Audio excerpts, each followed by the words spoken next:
വിശുദ്ധ യോഹന്നാൻ അറിയിച്ച സുവിശേഷം 12-ാം അധ്യായം 12 മുതൽ 16 വരെയുള്ള തിരുവചനങ്ങൾ.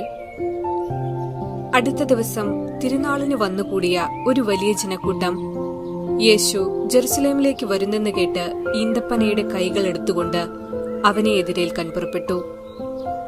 അവർ വിളിച്ചു പറഞ്ഞു, ഹോസാന, കർത്താവിന്റെ നാമത്തിൽ വരുന്നവനും ഇസ്രായേലിന്റെ രാജാവുമായവൻ വാഴ്ത്തപ്പെട്ടവൻ.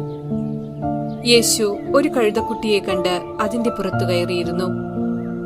സിയോൻ പുത്രി, ഭയപ്പെടേണ്ട, ഇതാ നിന്റെ രാജാവ് കഴുതക്കുട്ടിയുടെ പുറത്ത് എഴുന്നള്ളുന്നു എന്ന് എഴുതപ്പെട്ടിരിക്കുന്നു. അവന്റെ ശിഷ്യന്മാർക്ക് ആദ്യം ഇത് മനസ്സിലായില്ല. എന്നാൽ യേശു മഹത്വം പ്രാപിച്ചപ്പോൾ അവനെപ്പറ്റി ഇക്കാര്യങ്ങൾ എഴുതപ്പെട്ടിരുന്നുവെന്നും അവനു വേണ്ടി അവയെല്ലാം ചെയ്തുവെന്നും അവർ അനുസ്മരിച്ചു. ഓർമ്മിക്കുക, ഓശാന തിരുനാൾ അനുസ്മരിക്കുമ്പോൾ നാം ഓർക്കണം, കടമെടുത്ത കഴുതപ്പുറത്ത് വരുന്ന ഈശോയെ കണ്ട ഇസ്രായേൽ ജനം ഹോസാന, കർത്താവിന്റെ നാമത്തിൽ വരുന്നവൻ അനുഗ്രഹീതൻ എന്ന് വിളിച്ചു പറഞ്ഞു. ഇസ്രായേൽ ജനത അടിമത്തത്തിന് കീഴിൽ കഴിയുവാൻ വിധിക്കപ്പെട്ടവരായിരുന്നു. വേദനകളും നൊമ്പരങ്ങളുമൊക്കെ സഹിച്ച് ജീവിച്ച ജനതകളുടെ പ്രാർത്ഥനയായിരുന്നു ഹോസാന, അഥവാ കർത്താവെ ഞങ്ങളെ രക്ഷിക്കണമേ എന്ന്. അതുകൊണ്ട് യേശുവിനെ കണ്ടപ്പോൾ കർത്താവിന്റെ നാമത്തിൽ വരുന്നവൻ അനുഗ്രഹീതനെന്ന് ഇസ്രായേൽ ജനത വിളിച്ചു പറഞ്ഞു. പ്രൗഢമായ ജീവിതത്തെ മാത്രം ആഗ്രഹിച്ച് ജീവിക്കുന്ന നമ്മൾ ചിന്തിക്കണം, ഈശോയെപ്പോലെ ഒരാൾ, ഈ സാധുജീവിയും മറ്റെല്ലാ മൃഗത്തെയേക്കാൾ ബുദ്ധിയില്ലാത്തതും മനുഷ്യൻ ഏറ്റവും നിസ്സാരമായി കാണുന്ന കഴുതയെ തന്നെ തിരഞ്ഞെടുത്തതിനു പിന്നിൽ തന്റെ വലിയ വിനയത്വമാണ് എടുത്തുകാട്ടുന്നത്. തനിക്ക് വേണമായിരുന്നെങ്കിൽ ഒരു നല്ല കുതിരപ്പുറത്ത് പ്രൗഢമായി എഴുന്നള്ളാമായിരുന്നു. എന്നാൽ ആരും ചിന്തിക്കുക പോലും ചെയ്യാത്ത ഈ കഴുതയെ തന്നെ തിരഞ്ഞെടുത്തു. ഈശോ ഈ മാതൃക കാട്ടിയെങ്കിൽ സഭയിലെ മഹോന്നത സ്ഥാനം വഹിക്കുന്ന പരിശുദ്ധ പിതാവ് ഫ്രാൻസിസ് പാപ്പ തന്നെ കാണാനെത്തിയ സുഡാൻ പ്രസിഡന്റിന്റെ പാദങ്ങൾ ചുംബിച്ച് സ്വീകരിക്കുന്നു. സുഡാൻ പ്രസിഡന്റ് പ്രതീക്ഷിച്ചിരുന്നു മാർപ്പാപ്പ ഒരു ഹസ്തദാനമെങ്കിലും നൽകുമായിരിക്കുമെന്ന്. എന്നാൽ മാർപ്പാപ്പയുടെ ഈ പ്രവൃത്തിയിൽ അവർ ഞെട്ടിത്തെറിച്ചു. ഈശോ ഹോസാന ദിവസം കാണിച്ചു കൊടുത്ത എളിമത്വം ആ ദിവസം അനുസ്മരിക്കുന്ന ദിനത്തിൽ മാർപ്പാപ്പ ലോകത്തിന് കാട്ടിക്കൊടുത്തപ്പോൾ നാം ഒരു കാര്യം മനസ്സിലാക്കണം. ഓശാന തിരുനാൾ അനുസ്മരിക്കുന്ന നമ്മളും ഗുരു കാട്ടിത്തന്ന മാതൃക പിഞ്ചെല്ലാൻ പരിശ്രമിക്കണം. അതിനായി പ്രാർത്ഥിക്കാം.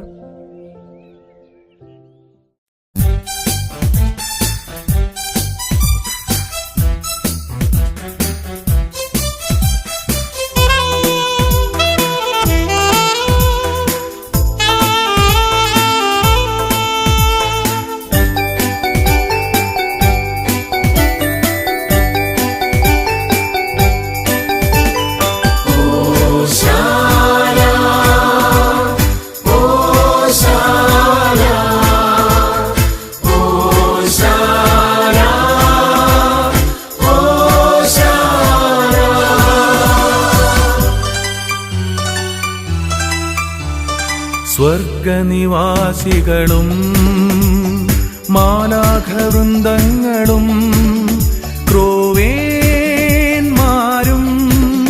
ശ്രാപ്പേന്മാരും അനവരതം പാടിടുന്നു, അനുസ്യൂതം വാഴ്ത്തിടുന്നു. പരിശുദ്ധൻ പരമശക്തൻ ഉന്നതനായ മഹേശ്വരൻ ഹോസാന പാടാം, ഹോസാന വാഴ്ത്തി പാടാം, ഹോസാന. പരിശുദ്ധൻ പരമശക്തൻ ഉന്നതനായ മഹേശ്വരൻ ഹോസാന പാടാം, ഹോസാന വാഴ്ത്തി പാടാം, ഹോസാന.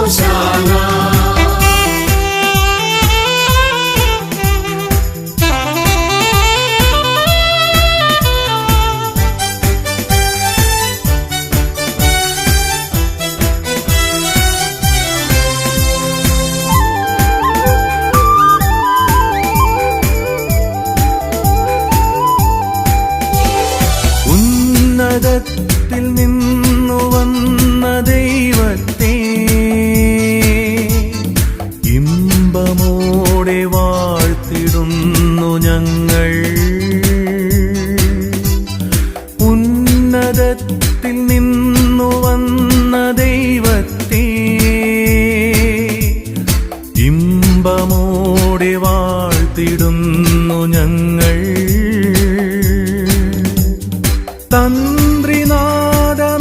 തന്ത്രിനാദമേളമോടെ എന്നും ആർത്തുപാടി കീർത്തനങ്ങൾ പാടാം. തന്ത്രിനാദമേളമോടെ എന്നും ആർത്തുപാടി കീർത്തനങ്ങൾ പാടാം.